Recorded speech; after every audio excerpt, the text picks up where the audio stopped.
En prélude de l'atelier Gabon Durable, la Fondation Jeanne Goodall a entrepris une campagne de sensibilisation auprès des plus jeunes afin qu'ils relaient auprès de leurs parents l'avantage de préserver sa forêt et les primates qui y vivent pour l'équilibre du système. Au thème de cette séance d'éducation, les jeunes élèves nous font part de ce qu'ils ont retenu. J'ai retenu que les grands singes étaient comme des personnes et qu'à la forêt on trouvait des médicaments et que les singes étaient des jardiniers.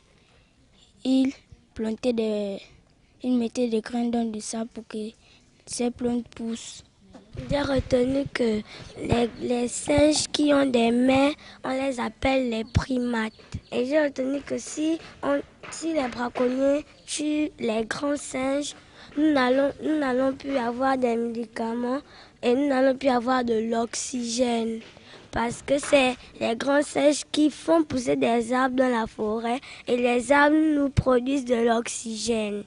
J'ai retenu qu'au Gabon, nous avons 3 grands singes qui sont l'homme, le chimpanzé et le gorille.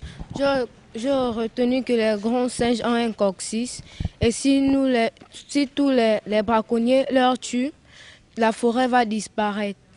Les grands singes ont le droit d'être protégés. Il ne faut pas leur tuer.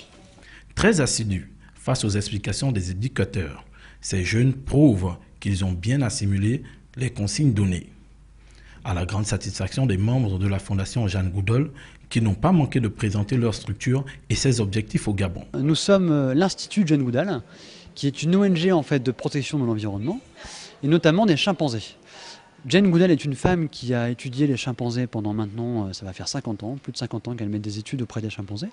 Elle a notamment découvert plein de choses sur les chimpanzés, un petit peu comment ils vivent, et puis surtout qu'ils utilisent donc des outils, qu'on n'est pas les seuls à être à utiliser des outils qui sont très intelligents, et puis l'importance de ces espèces-là dans la forêt. Ils ont une importance, en fait, on les appelle nous des jardiniers de la forêt, parce qu'ils mangent des fruits, ils digèrent les fruits, ils font des crottes, dans leurs crottes il y a les graines des fruits qu'ils ont mangés, et avec la pluie, avec le soleil, ces graines-là vont germer dans l'engrais naturel qui sont leurs crottes et vont aider les plantes à pousser.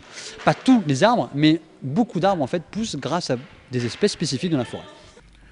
Comment procéder dans la sensibilisation sur l'équilibre du système alors que le peuple bantou vit de chasse? Et quelles seront les conséquences en cas de non-respect de consignes? Donc ce qui est important, c'est qu'il faut expliquer aux personnes pourquoi est-ce qu'on ne peut pas avoir une chasse irresponsable. On peut chasser, bien sûr, mais pas n'importe comment, c'est tout. Il y a des règles en fait à respecter pour que l'environnement soit toujours équilibré, que la forêt continue à vivre et que nous puissions continuer à vivre grâce à la forêt. Pour le parfait équilibre de l'écosystème, la préservation des grands singes est plus que jamais nécessaire pour aider le monde.